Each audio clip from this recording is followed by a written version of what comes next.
What's going on, everyone? I think we are finally live. We are back at it. And if you are watching tonight's channel or in the live stream tonight, you might be wondering, why are we back at it again with a second barrel pick of Sagamore super quick? So, fun story.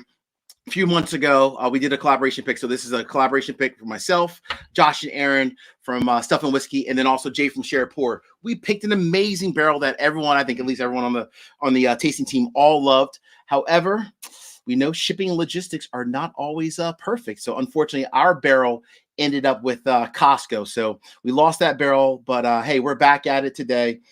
We're going to pick another fantastic barrel for our respective groups. So who do we have on? So we have on our patrons, Kim and Mark from Stuff and Whiskey, and then also our good friend Nick Massey from the Bourbon Judge community. Jay West, unfortunately, from Share Pour, had a last-minute conflict, so Jay's unable to join us tonight. But we have, I still think, the coolest couple in the whiskey tube world, flat out, our good friends Josh and Aaron. So let's go ahead and bring everyone on.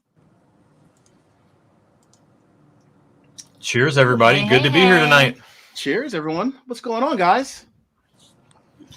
It's a good night. It's a good night for some good whiskey and good friends. Indeed, indeed. I hear we're gonna keep this barrel too. We're not going to lose this barrel, right, Josh? Well, we're gonna try. Fingers crossed.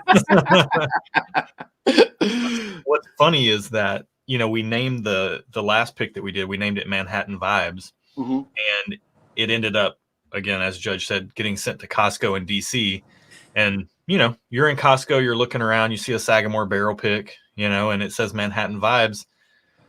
People are probably going to buy it. So, yeah, By the time we found out what had happened, they're like, yeah, it's pretty much gone.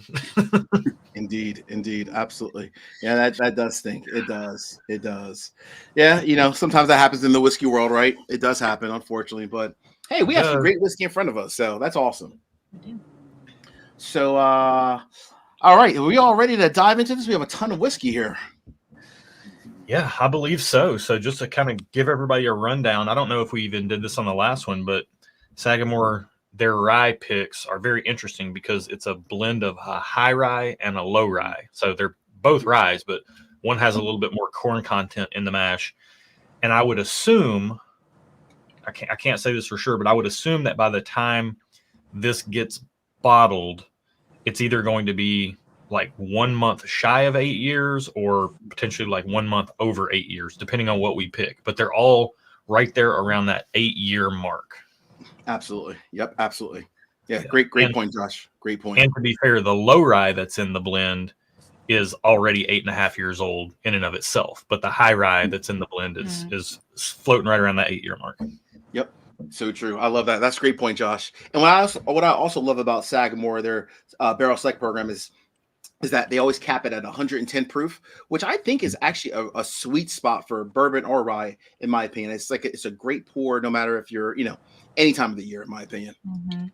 Yeah, 100%. That's for sure. All right. So I think we all agree that we're going to go in barrel order number. So we're going to start with 0116. Yeah. All right. This should be fun.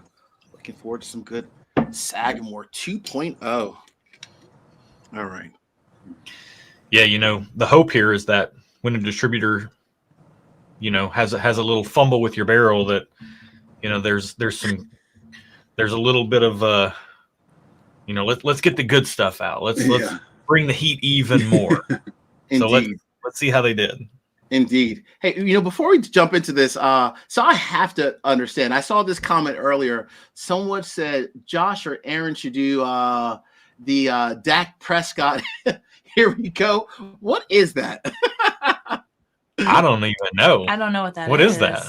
Where'd it go? I saw it. I'm not. We're in postseason time. I don't think I want to be associated with any Cowboys things during the postseason. Regular season, here we go. But postseason, the only place the Cowboys seem to go in the postseason is home after round one. No offense to Cowboys fans. I don't have any, I don't feel one way or another about the Cowboys, but okay. Just speaking to the track record.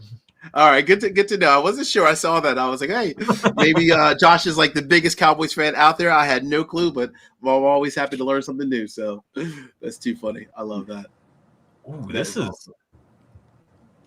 All right. Do you guys So have anything like right off the bat jumping out to you about 0116? Let's get to this one real quick. Like smells kind of sweet. Yeah, like sweet and that is nice. Like the way the mint comes across. So you're drinking rye. You don't always expect to get mint because some ryes aren't minty at all. But the way the mint comes across in this is really unique and really interesting. I haven't drank it yet, but yeah, just on the nose, it's got like this really cool sensation to it. It does. It does. You're right. That is nice though.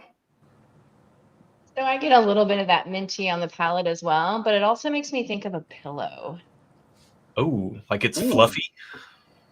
Yeah. Or it tastes like polyfill? No, it's the mouth feel, and it's like soft, but not soft in flavor. It just feels soft like a pillow to me. Squishy. I hear you. It is. Oh, wow. You're right. It's like it's pillowy. It envelops the mouth, but not in a heavy-handed way. Yeah. It just like it's up on the roof and the side. It just swells up and takes everything over. Yeah. I love the corn in their mash bill. It definitely offsets it. I think it's something that it makes their whiskey, their rye whiskey, palatable for no matter if you're a huge rye fan or if you're a bourbon fan kind of crossing over into rye. That's what makes Sagamore so interesting as a whole. That might be, and who knows what we're in for with these other three samples, but that might be the most interesting Sagamore single barrel I've ever tasted. Yeah. This is completely different than the one we picked too, right? The Manhattan vibes, completely different. Night and day. Wow. Mark, what do you think about this one, Mark? No, it is good. Sagamore single barrel pick. Sometimes I get a little bit of a perfuminess on it, but that's actually pretty common with the single barrels. But yeah, no. When Kim said that, yeah, you're right. It is like a soft. It wasn't too heavy. Very good. It is very interesting. It doesn't taste like any of the other ones I've had. I mean, it's good. It's really good. It is. It's really nice. Wow. This is different. And I would agree with you, Josh. This is unlike any other Sagamore barrel pick that I've ever had. And drink a lot of their whiskey. This is completely unique. What do you think about this one? The first one? Well, I've tasted them all and I have my favorite, and it is not this first one. Okay. That's all I'm saying. Just going to ask you, Erin. I knew she'd taste them. That's her MO. I love that, by the way. That's so cool. She does not. She's a very comparative taster, and she's usually right. I'll ask you guys: is anybody else like you get that initial hit of like a little bit of the minty tingle, but it's not like a strong mint flavor. It's more like the minty tingle and a sensation, a cooling sensation, the pillowy swell up in your mouth kind of envelopment. And then it's almost like that swells up. And then as it starts to dry down, I just start getting this saturated cherry note all over the back of my palate and tongue. It's still light. It's still light, but it is a very pronounced and saturated cherry note. And I'm very split on cherry notes. If they go medicinal, I don't like that. But this is just really nice. Yeah, I completely agree with you on the cherry note. And I also get, in addition to the cherry, almost like a honey note as well, right? Kind of to Kim's point about it being very soft and sweet. I also get like a honey note on this one too. Mr. Massey, what about you? What are you thinking of this first one? Numero uno, literally. It seems it's viscous. I mean, it's kind of oily, but it almost has like a creaminess to it.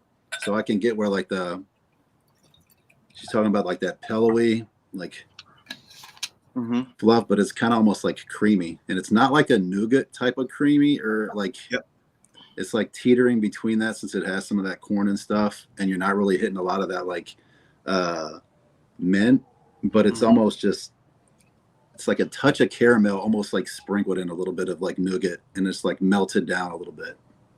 That's cool. I hear you I will completely. say, after tasting through some of these other ones, this one seems very sharp. Like, not sharp like sour, sharp like I'm coming at you.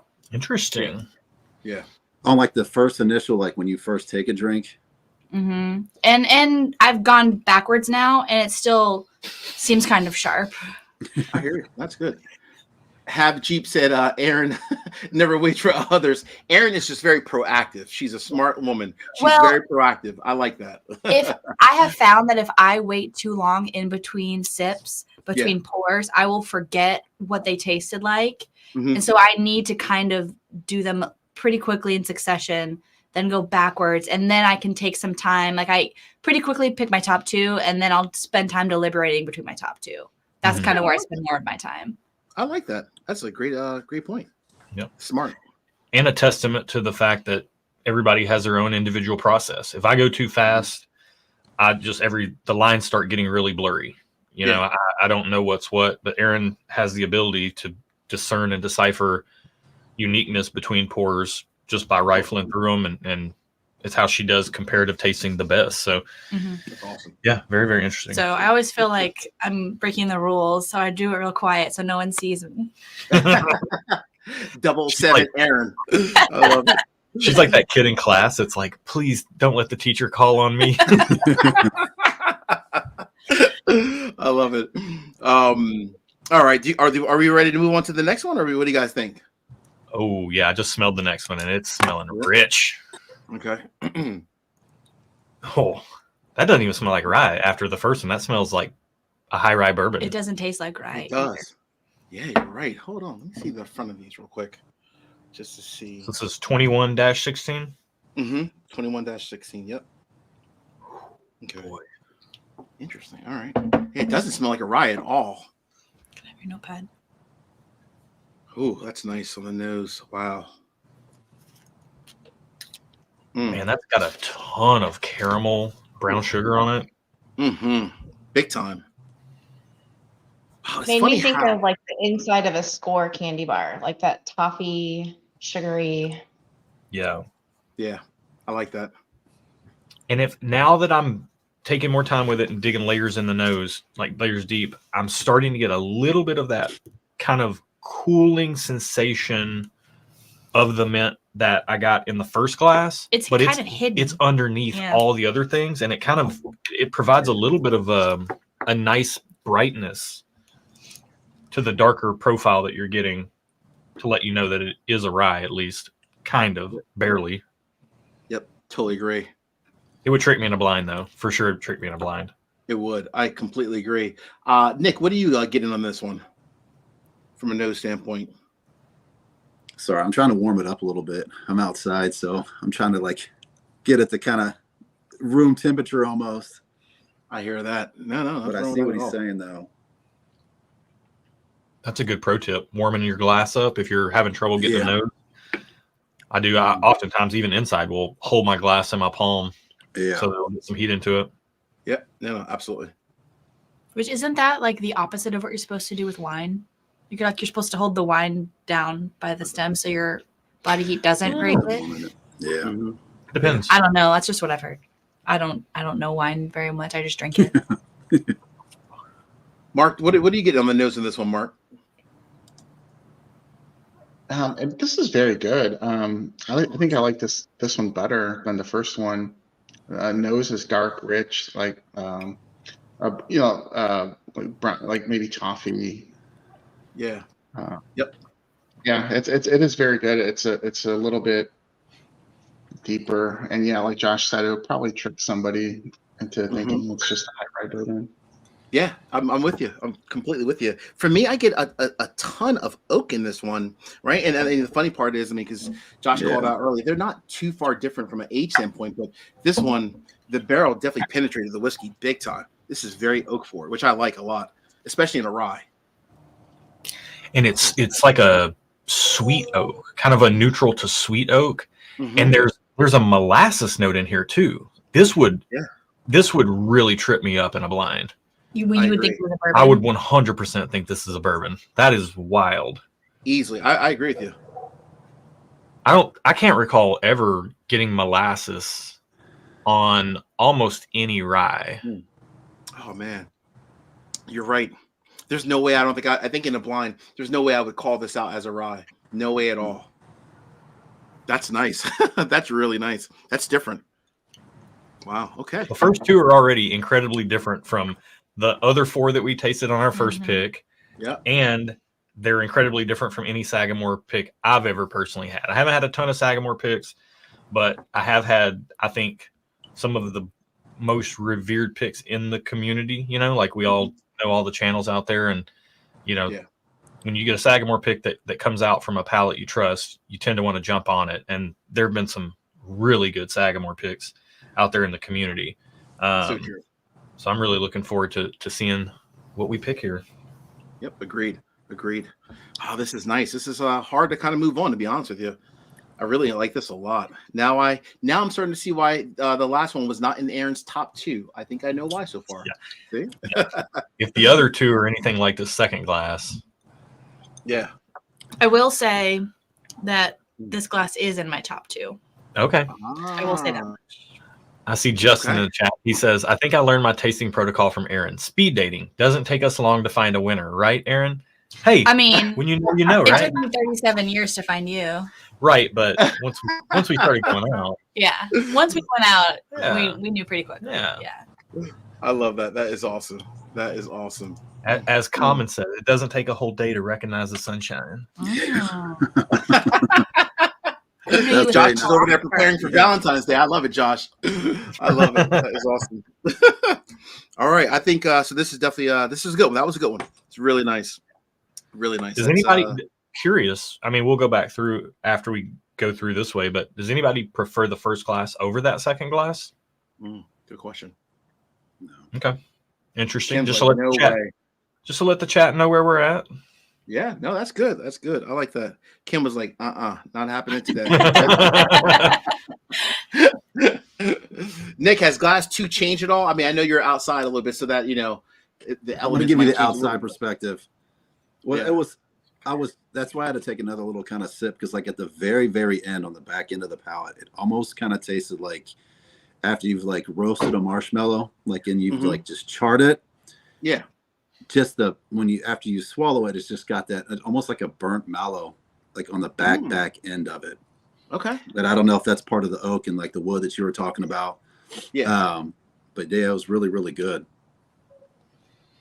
I think that's what I'm reading as molasses, and like the wood molasses interaction. I think we're on the same page on that one, Nick. Good call out. Yeah. Yep. That's a really good call out.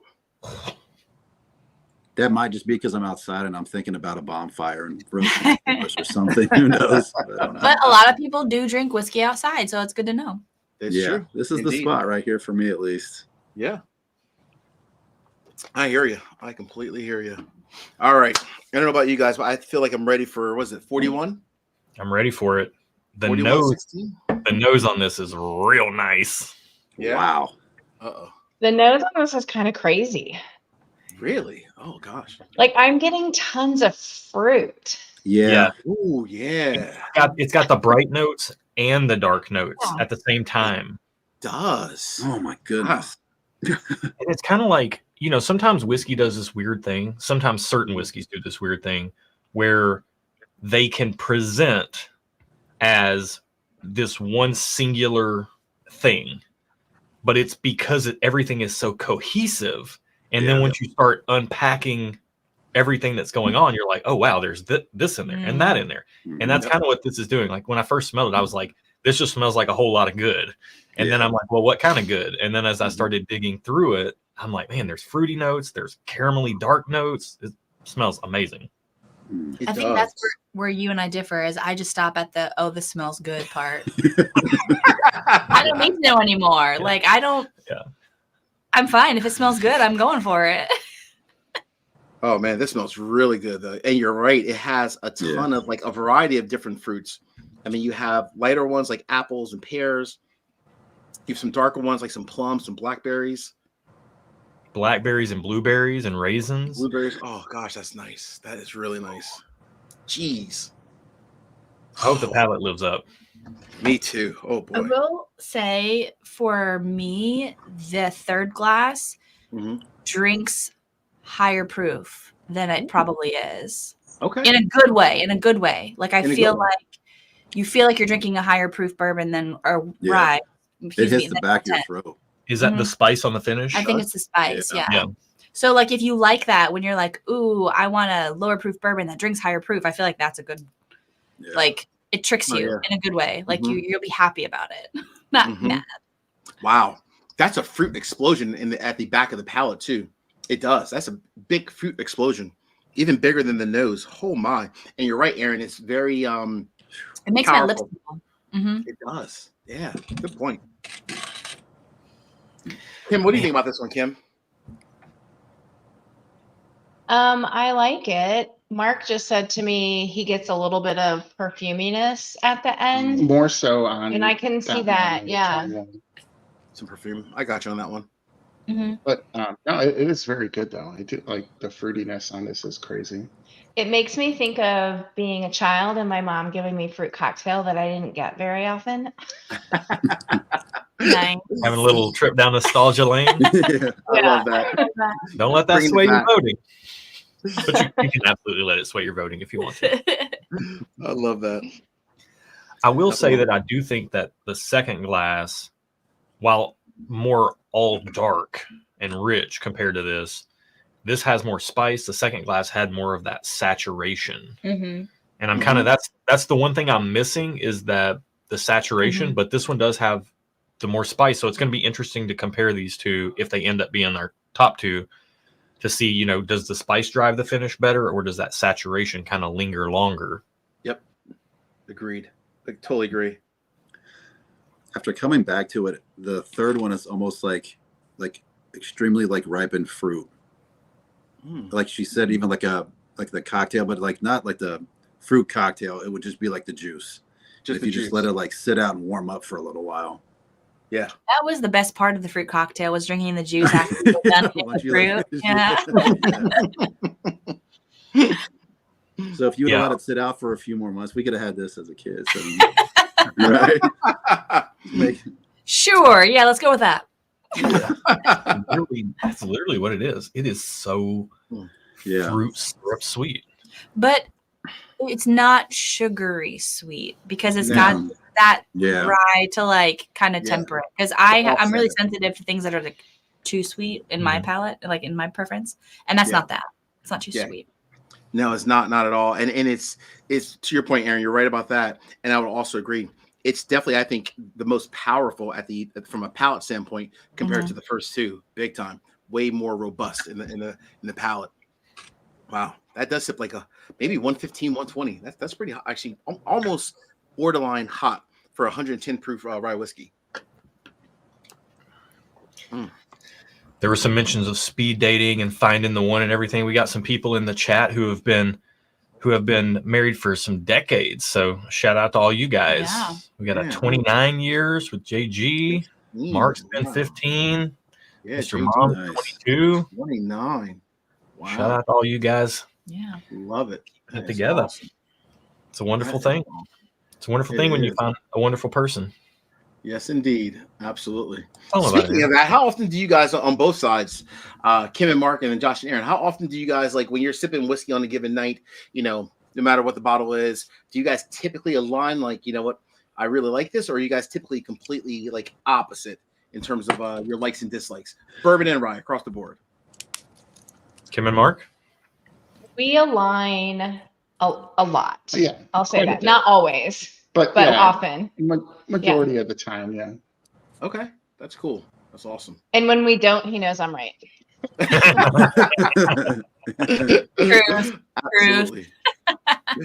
It's a funny question, Judge, because that's kind of how the channel started. I was watching a lot of Whiskey Tube, and Aaron and I were talking about creative projects we could do together. Yeah. And Aaron hasn't poured herself a glass of whiskey or pretty much anything. And since we've been together, I always take care of her. Josh gets all you know. my drinks. Yeah. So Oh, good man. yeah, I take care of her. So I'll always pour myself something and I'll ask her like, hey, I'm having this, do you want some? Or I'll just ask her like, I'm going to have something. Do you want a mooch? Yeah. And she'll And be I'll like, be like 2 mooches, which means I want 2 sips. 2 sips. Of whatever you have. Mooches. so I know to pour myself whatever I want plus a little bit more because Yeah. she's going to have 2 sips. Okay. And I would present the glass to her and she would take a sip or two and just have some kind of crazy off the wall. I mean, if you guys watch the channel, you know the type of notes that Aaron throws out. And I was like, I don't see anybody on YouTube saying these types of notes. Mhm. I think we could do a channel where, because I know if I'm drinking Brown Foreman, I know all the notes I'm supposed to get. Yep. But you don't know what you're supposed to get. And if people could hear some of the things you said, I think it would be amazing. Well, it'd be relatable because It'd I be feel more like a relatable. lot of people don't get the tasting notes, like, Yeah. or they don't feel like they get them like they're supposed to. Yeah. And in Sure. all actuality, you just are supposed to get what you get. There's no right or wrong, Yeah. Absolutely. in my mind. Yeah, no, I agree with you. You're Yeah. right. I mean, everyone has different, senses and so forth. So the nose and the palate, it's going to be completely different from person A to person B. So no, Mhm. well said. Yeah. Well said. Can I ask But- a quick question for some of like the you guys who have a channel, like when you're like going to pour a drink and you have such a selection, Mhm. how often do you pour that first drink and you're like, all right, we're gonna drink this, but I want something different? I feel like Josh probably does that a lot. You're like, that just did not hit the mark that I was looking for right now. You know what I mean? Like great whiskey, but like I was looking for something different. Yeah. That's the thing. And I really, one of my kind of go-tos, my 2 go-tos are ECBP, just because I love Kentucky bourbon, especially well-aged, high-proof Kentucky bourbon. And then the other one is Nashville Barrel Company. We're here in Nashville, Tennessee. So any Nashville Barrel Company, single barrel, I love the variety that those offer me. Yeah. And there's a lot of times where I'll sit down and pour an ECBP just because I'm like, I don't know what I want. I'll just pour ECBP. And I'll drink it and I'll just be like, that's not it tonight, Yeah. I know I love this bottle, but it's just not it for me tonight. That's true. Outside of that, I'm pretty, we try so much stuff for the channel. And Marcus, I don't know if you could relate to this or not, but we just try so much stuff for the channel that a lot of times when I'm sitting down to drink something, I'm almost always going to a single barrel pick that we've done or a single barrel pick that someone else has done that I really appreciate. And that's what I love the most. Yeah. I will say, Marcus, so I revisited, I had it stashed away in the bar for a little while, but that Woodinville pick. Oh, yeah. The bee's knees. My goodness. That was a good one. I broke that out the other day, and you labeled that correctly because you can definitely, it almost seems like it was like, you get a little bit of like the spice towards the end, but it almost feels like it was like finished in like a honey barrel, but like very subdued. That is a fantastic pick. Oh, thank you, brother. Appreciate it. I appreciate that. And you kind of going back to your question before we jump into number 4. For me, I'm kind of like Josh. I definitely love my single barrels. I think there's just something about them. But I also love a flight. So for me, on a given night, I love a flight. I always have like a rye. I always have a finished bourbon, and then I always have like 2 different either like standard bourbons, lower proof, and then you always need like a cask strength to call, my nightcap, if you will. Mrs. Judge loves that because she says I get a little tired, so I fall asleep. I don't bother her at the end of the night, so my nightcap I always have a cask strength. She's like, just be quiet. She's like, here, take a little bit more. So, I love that's what happens. You might have All to right. start calling those Marcus. whiskey flights the Anitas, so that you just get a nice little cut and a cousin Anita. Yeah, You just get a little bit of everything. a little bit of everything. Yes. Marcus, were you ever a beer guy? I was years ago, like right outside of college. We used to go to Vermont a lot, so I used to love, obviously Vermont beers and just beers in general, like craft beers in general. But once I switch over to bourbon, it's like it's gone. How about you guys? Yeah, I used to be a beer guy, and I know flights are huge in the beer world. I've never been a beer guy. I don't. I just feel like you don't hear. I don't go places often that have whiskey flights unless I'm in Kentucky. Like if I'm in Kentucky, there are plenty of restaurants that will do a themed flight. Everywhere around here, even though it's a massive bourbon market, it's all just by the glass. That's awesome. That's cool. That is cool. All right, before we get to number 4, I want to know from Mark and Kim. You guys are in Texas.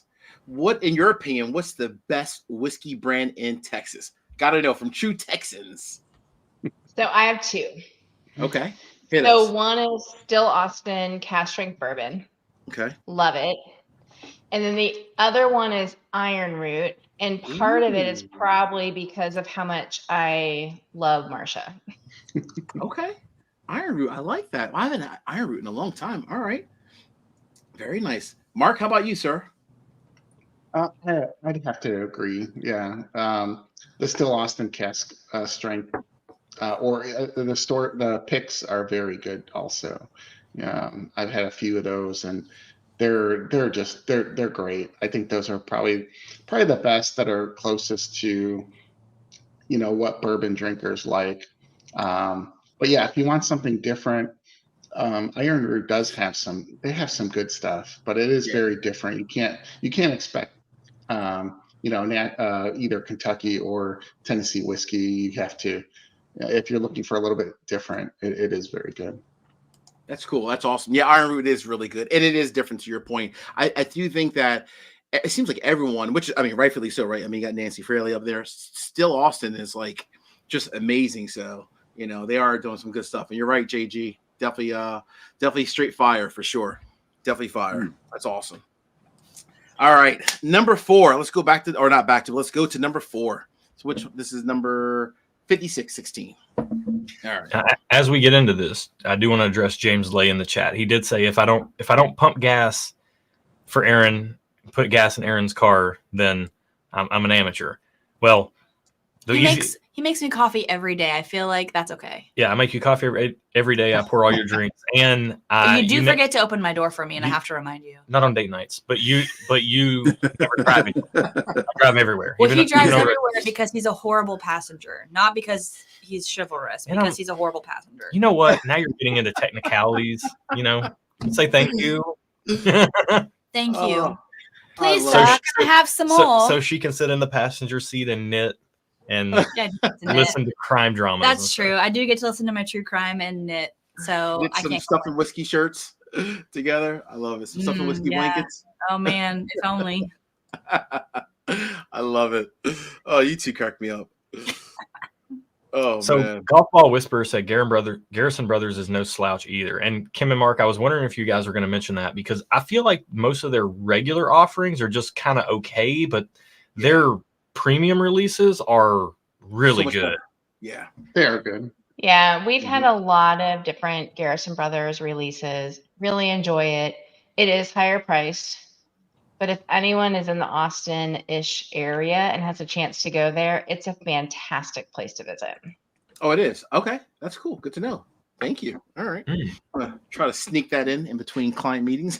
Well, maybe after a client meeting. Yeah, that's actually a really good question. Like, what is the best of all that you guys have done down there? What's the best Texas whiskey if you're visiting and you're going to carve out some time to go to just one distillery?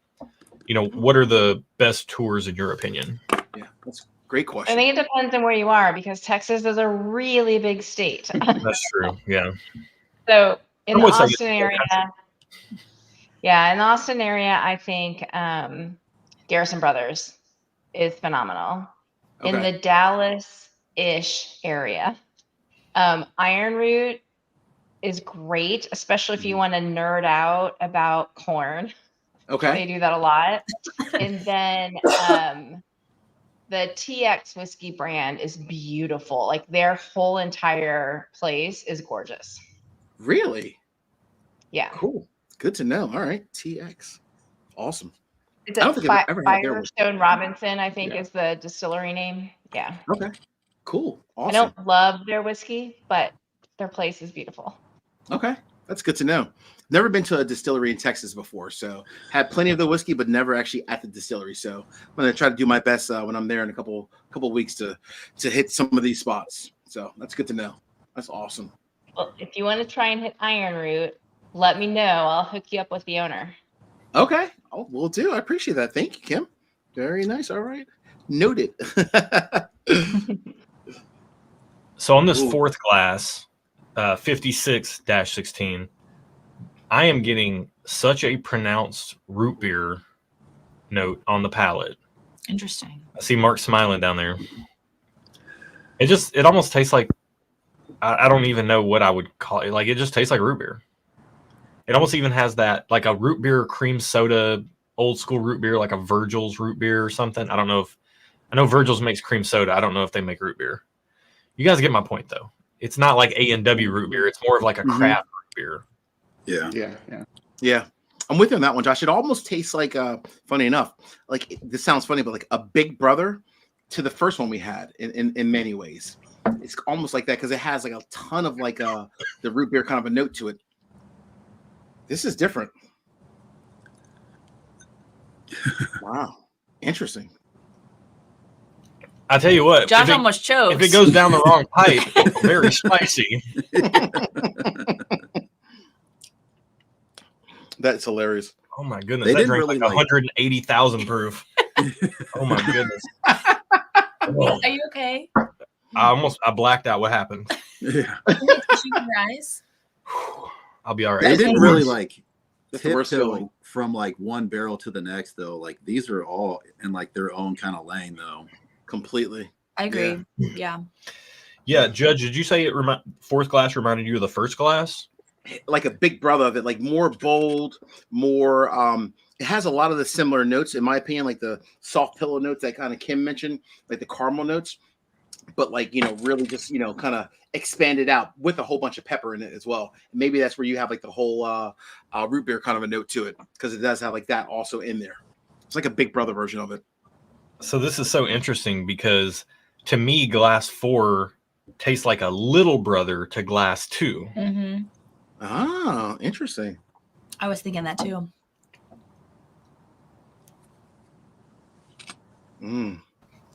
Yeah, no, I like with like the oaks and the brown sugar and stuff like that. Yeah. Mm-hmm. Yeah. It feels like a softer, more approachable presentation Yes. of that somewhat similar profile that glass 2 has. Yeah, I was gonna say almost like inviting. It's kind of It's different. Is there one that you guys has had so far that you're like, you know what, this one is just totally not for me because it's just so different? You do? See? Really? Erin is always Like, she's coming one- correct. Is it bad or is it just not? No. Like it it's doesn't not stand a chance. bad, but in this flight, it's my least Okay, favorite. I got you. was it one? I agree with Aaron. Yeah, it was one. It's my least One. favorite in this fight. Yeah. And it was like a These are all no-brainer, my actually least pretty favorite. good. Yeah. One was okay. That's good to Yeah. know. Well, Yeah, after it's- like trying number 4, like I see what you were saying with like this one is extremely sharp. Like Mm-hmm. the fourth Yeah. one has like, I mean, it's very it's subdued and it's very nice, kind of even from the nose down and through the palate. Where this one you get like a quick blast. Yeah, it's just like something real number sharp. 1 is a pencil that's really sharp, and then it pokes you. Yeah, Yeah, it's almost going back to 1. I haven't revisited it until just now, but I would almost call that bright. It's the brightness plus the thinness together Yeah. combines. Like if you're bright and thin, that comes across as kind of sharp to me. Yeah. It's I would agree. by far the most rye forward of the bunch. yeah. Yeah, number 1 doesn't really stand out like these other 3. I like them a lot more. It doesn't really stand out. It's almost in some ways kind of like Kim mentioned. It's almost too soft in a way. It's not. I don't think what most people would really enjoy. So I agree with that one. All right, so I think we eliminated number 1. Sounds like that might be a plan. Yeah. Still a great pour. Yeah. Like I would be if I went out and just bought some random single barrel. Yeah. Yeah. I wouldn't be mad at that one at all. I didn't dislike No, it. I no. just think comparing it to the other 3 we have in front of us, it was my least Yeah. favorite. Pretty Yeah. easily my least favorite. Yep.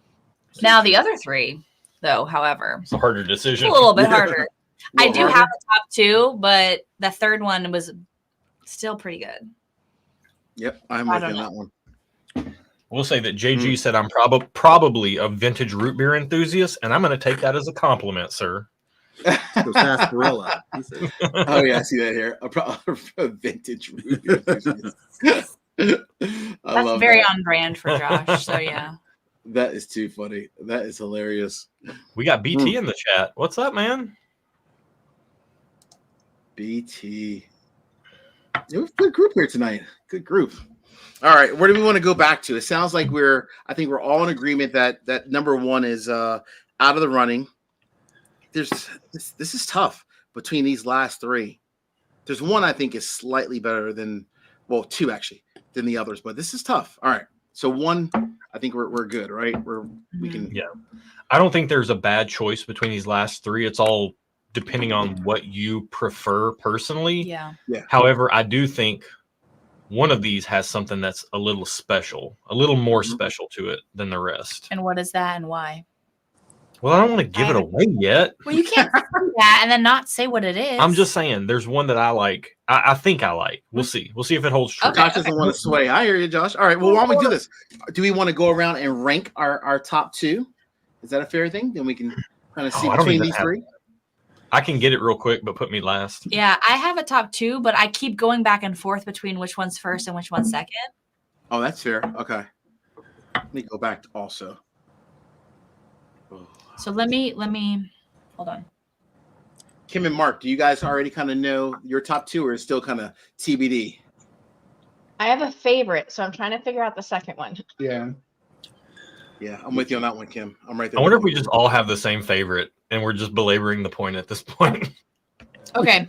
I'm ready to like stand my ground and say an official decision. Does this hold true to what you said to me? It holds true to what I said to you before. That's what I think too. I have a favorite. I have a favorite also. Do we want to just do our favorites? Yeah. All right. Let's let Mark and Kim go first. 2.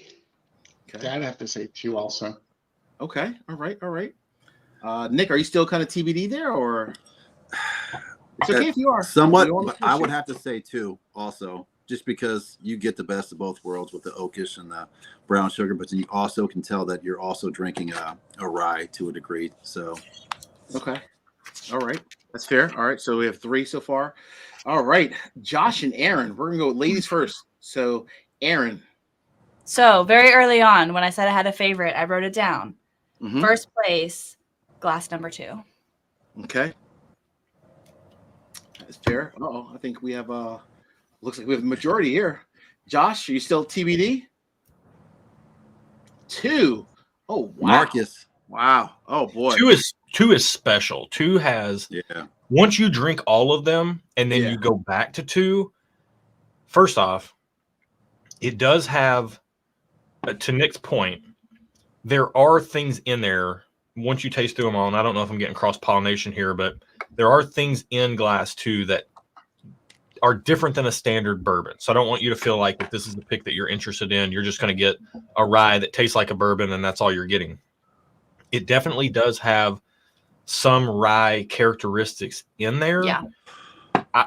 I'm having a tough time putting my finger on them. It's more of a feeling type of thing, but the flavor notes are all bourbon, but with a little bit of a rye experience on the palate. And it is in another league as far as saturation, flavor concentration, density, finish. Let's let Marcus say what he thinks though before we go into. Sorry, I'm in love. I'm in love, and I want to talk about it. He said, "I'm in love." I love that. Was it unanimous? So I will say flat out, it almost kind of deserves the gavel. You guys are right. Number 2 is the best by far. Unanimous. So I will say 2 was my front runner, but 3 was really close. It was, Aaron. I'm right there with you. 3 was really close. Very close. And like as we kept talking about them more and more, this is why I can't take too long. Because as we started talking about them more and more, I was like, ooh, I don't know. 3's pretty good. And then 4's also pretty good. And I had to just go with my initial. I have to just go with my gut. That's what I always tell Josh. And I just went with my initial gut instinct. And I stand by it, and I love it. I agree. Totally agree. 2 is almost like a burr rye.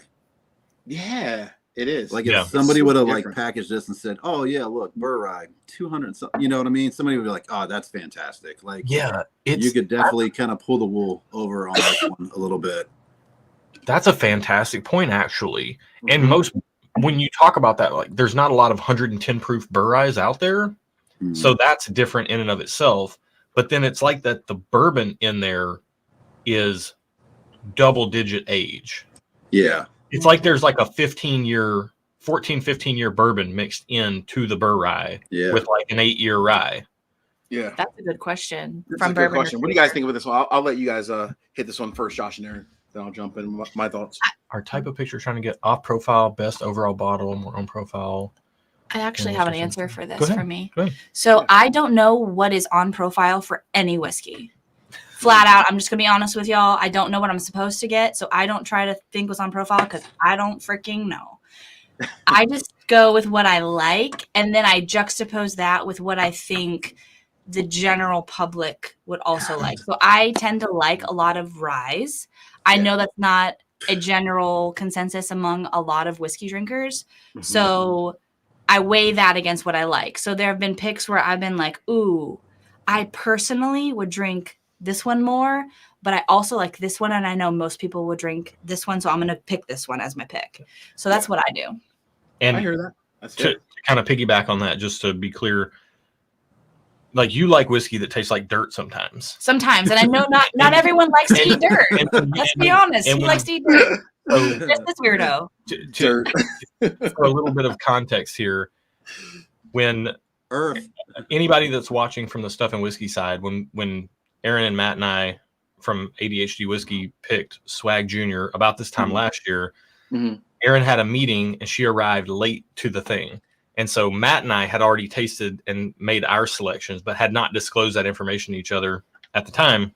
And then Erin said she was on her way, and Matt and I put our cards on the table. We're like, okay, out of these four, which one do you like the best? And it lined up. It was by far the best one. But I said, you know, glass 3 in this pick, this is the best whiskey on the table by far. However, when Erin gets here, she's going to rifle through these in 5 minutes, and she's going to pick glass 4 because it tastes like dirt. And she ran, and she showed up 45 minutes late to the pick. No, not late. Not late, just when you got there. I had a meeting. Yeah. It was a Friday. We knew it was that. a work day, y'all. Someone has I hear you. Work Guys comes got to pay the first. bills around here. And so I respect that. she showed up. She ran through the pick. She said, I like 4 best, but people are going to hate that. I think glass 3 is the pick. And so that's kind of how I do it. Yeah, me and Matt looked at each other, and I just started laughing. I love that. Yeah. So that's your awesome. answer. And My she picked answer 2 would tonight in like 2 minutes too. So like just send Erin around and let her just go through 4 barrels and give her like a minute or 2, and then she'll hook you up. All she needs. Yeah. To answer Bourbon Retriever's question, for me, it's a little bit of a personal preference thing. I don't tend to like really oddball off-profile things. Yeah. I'm a big fan of really dense, concentrated, saturated flavors, preferably sweet, oaky, you know, underpinnings to those saturated flavors. And there's the reason why that's how I feel about barrel picks is because I feel like a lot of the stuff on the shelf, while very good, lacks that concentration of flavor. Yep. As much as Old Forester 1920 is a great bottle to go out and grab for $60, it doesn't have that concentration of flavor that just soaks into your palate the way my favorite barrel picks do. And so every time I go into a barrel pick, I'm looking for that special element that just doesn't exist in things you can buy on the shelf. And that's it for me. Judge, what about you? No, I think it's a combination of what you both just said. I think it's, you know, you definitely want to make sure that, I think to Aaron's point, you're getting the best quality whiskey first and foremost. But then to your point, Josh, you want something that's unique, that doesn't taste like the exact same. Like I think like what we picked does not taste like every single, you know, almost kind of like a cashing version of what Sagamore has to offer. So this is a very unique bottle, a unique barrel rather, as a whole. And I think it's just great quality whiskey. So it's kind of like a little bit of both as a whole, for sure. It's a great point. And that's weird, like about like the profiles within the question, like, because this is a good testament to that. Everything was right at 110 proof, probably around the same mash bill with the low and the high rise being mixed within the, like, different periods. But they're so different. Like they really are. Like, so it's hard to pick a profile even when everything is like universally like the same, as they're trying to like, but the way that it ages and everything else within the bourbon or the rye, I mean, it's it definitely changes. Yep. Yeah. Absolutely. Yeah, and Which to you that know- point, Nick, not to get right to that point, we've been on barrel picks before, or tastings before, or tours before, and had the opportunity to taste two barrels that sit side by side in a rick house Yeah. that were the exact same distillate, that were Mhm. distilled at the same time, put in the barrel at the same time, put in the Yeah. rick house at the same time, aged for the same time, and had the, it's a blessing to be able to have the opportunity to taste those types of things because of the position that we're in. But you taste them, they're right there beside each other, sister barrels, as a lot of people call them. Couldn't Yeah. be more different. Yeah. Absolutely. Couldn't be more different. Couldn't be more different than the rye forward, bright, minty of glass 1 and the dark, rich, caramel molassesy of glass 2. Two barrels sitting right beside each other that should be sister barrels and taste very similar are wildly different. Yeah. It's beautiful whiskey magic. Yeah. It's an art, not a science. Yeah. It is. It really, yeah. It is. And Wes brings up a good point. Wes, I would say you're right. I mean, all this talk, it does make you want to go to the distillery, no matter if it's Sagamore or any other distillery. But the whole going to the distillery is such a cool experience. So, like I was saying earlier, when we first kicked it off, for me, I'm trying to get to, I'll say Texas in a couple of weeks and try to hit some distilleries. I mean, there's nothing better than going to the distillery, doing some tours. And if you can taste, some whiskey directly from the barrel, even better. So if you can get there, Wes, to your point, head out to Sagamore this weekend for sure. All right, so I think we picked a fantastic barrel. Timing-wise, I can't remember, Josh and Aaron, how long did the last one take? I mean, I know, obviously, of course, it ended up going to the wrong location, but how many months ago did we first pick the last one? I can't remember. It was pretty quick, actually. I think we picked that in, I want to say, Kim and Mark, do you guys remember? Because you were on that pick. Was it early you guys were with us October, also, late October? I remember Jay West saying that it would be like a 6-week turnaround. He thought it would be by Thanksgiving, and then we didn't hear anything, and we didn't hear anything, and then in January they're like, "Oh, it's at the DC Costco and it's gone." DC Costco, yeah. So it's like 6. You're right, Josh. You're right. Thank you for that reminder. So it's like 6 to 8 weeks. So few months, yeah, a couple months, 2-3 months. I think is a safe bet. Few months. That's Tennessee for you. Yeah. Yep. I love A couple few. Marcus, I don't know if you want me to do this or not, and we probably should have discussed this beforehand, but I'm going to do it anyways. So our previous pick got sent to Costco in DC. Marcus has some people in that area, was able to track down a bottle for himself and for us, because it did get almost completely sold out, but we did get a bottle of it right here, Manhattan Vibes. And this tastes like a loaf of bread compared to what we just picked. What we just picked is, I don't know if Sagamore is like, we're really sorry, we're just going to give you some amazing barrels, or what happened. But I feel like what we just picked is head and shoulders above what we had. I'm actually stunned. And I really like our last pick. Me too. Wow. I agree. What we just picked is crazy good. How amazing is the bourbon community that through all this, you guys still were able to retrieve a bottle of that? That's wild. That's all testament to this gentleman right up here. Like both of you guys. I appreciate it. Thank you, guys. But you're not wrong. It's so cool. When Josh sent, he was like, "Hey, we got this from Marcus." And I'm like, why do I have a package from Marcus on our front door? And I was like, oh my gosh, you've got to be kidding me. I was like, it's a bottle-sized package, and it sounds like a bottle's It's inside. wild, and it's so cool. And honestly, you guys, the whiskey community, having not really been into whiskey prior to starting our channel, I didn't realize how awesome this community is. And that is like why I'm still like here, I guess, basically, because this community is the best. I mean, he's great, but the community is better. I mean, start opening the doors a little bit more than date night, right? Exactly. I mean, forget that you wake up at 5 a.m. and make me coffee. It's fine. Just open my door. I think I love that. Like the different things that you hear, like with like charitable like events and like just like small stuff like that. I mean, it just gives you a better feeling that there are really good people out there that are looking out for people, whether it's the small things or if they can just kind of do something kind.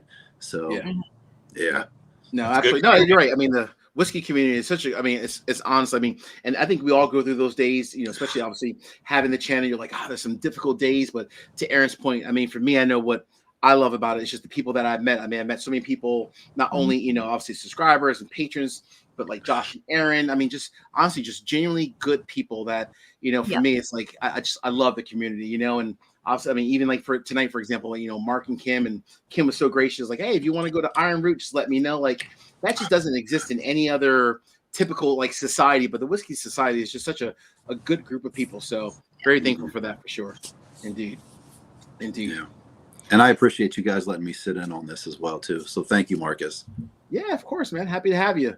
Kim and Mark, happy to have you as well. Josh and Aaron, the coolest couple in Whiskey Tube world. Kidding me? This is like epic. Well, we are a couple in the Whiskey Tube world. I haven't been cool since like 2002. I don't think I've ever been cool. Also, got to call out measures, Josh. I have to call out JG in the chat. He says, "I hope it comes to Costco in Des Moines, West Des Moines." In West Des Moines. Don't you put that juju on us, Ricky Bobby? Do not you dare! No. Yes, please, no more lost barrels. We have to get this one. We have to get this one. We have to get this one for sure. Yeah. No Iowa, please. Oh my gosh. I do love Iowa, but not taking our barrels. Well, hey guys, this has been a blast. Kim and Mark, thank you so much for joining. Kim, I'm actually going to reach out to you. So Josh, if you don't mind just sharing Kim's email address, because I'm going to do my best to try to hit up that distillery, the Iron Root. So I will take you up on that. And thank you, by the way. Absolutely. Thank you. Nick, appreciate you, my man. Be seeing you soon. I'll be in Cincinnati coming up in a couple weeks, so we'll be talking see you in offline. Starlight in February or in a few weeks. Oh yeah, we got Starlight. Yeah, and then I'll be in Cincinnati 2 weeks after. Right when I come back from Texas, I'll be in Cincinnati. So we'll have to have some more tours in person. Yep. Yeah. And Josh and Aaron, I wasn't able to get to Tennessee, unfortunately. Actually last week with my team. But hey, I will get to Nashville as soon as possible so we can all hang out in person and share another pour. So that'd be great. Hey, maybe do a national barrel pick.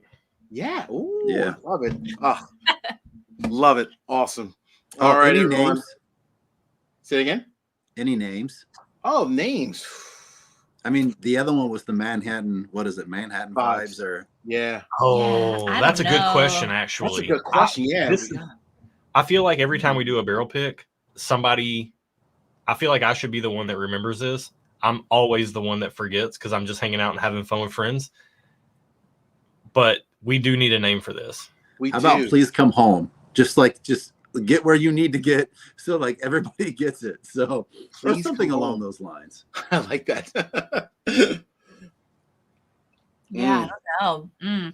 This is a more difficult one to name. Sometimes like they come to me. It's so rich and dense. It's good. It's so rich and dense. That's a wild 110 proof rye. Yeah. Oh, and now I'm getting like a little bit of root beeriness on the finish too. Is it a Sagamore thing or is it just JG said Costco bound? Ooh. Just say no to Costco. Esther says repeat offender. Name it repeat offender. Oh, that's a good one. Yeah. Just call it mine. You guys, these are great name options. I love it. This is what we need the chat for. We do. Bring it home, guys. This ain't going to Costco. Oh my gosh, I love that. Oh, this is awesome. Yeah, we Kick Rocks Costco. Or the Costco logo. The Costco logo, but instead of Costco, it says "Oh no." Yeah. Ooh. Josh using those creative juices. I like that. Yeah, look at you. Oh, Homeward Bound. Oh, you just hit every nostalgic root in my body right there with that. That was such a good movie. That's a tearjerker. That's a good one. That's a good name too. Yeah. Homeward Bound. I like that. Lost and Found. Oh, that's good too. That's good. What was the movie? Raiders of the Lost Ark. What was the movie with Littlefoot? Oh, Land Before Time. Oh, okay, that's not. I was thinking it was Lost. That's also a movie that made me cry when I watched it when I was 7. I do like these lost. Some type of redemptive arc. I feel like should be. It feels right. Yeah. What fits that? We may have to figure this out offline. Yeah, Raiders of the Lost Ark. Did I just say Raiders of the Lost Barrel? Did I just say that? Ooh, I like that. Raiders of the Lost Raiders of the Lost Pick. Kim and Mark are smiling. They like that one. All right, we'll workshop this offline. Yeah, we'll figure it out offline. At least Yeah. we have a fantastic barrel to pick, so which is awesome that we picked, which is great. So, all right, everyone, it's been a blast. Until the next time, cheers, everyone. Cheers. Cheers, peace. Take care, guys. See you Salute. guys. Salute.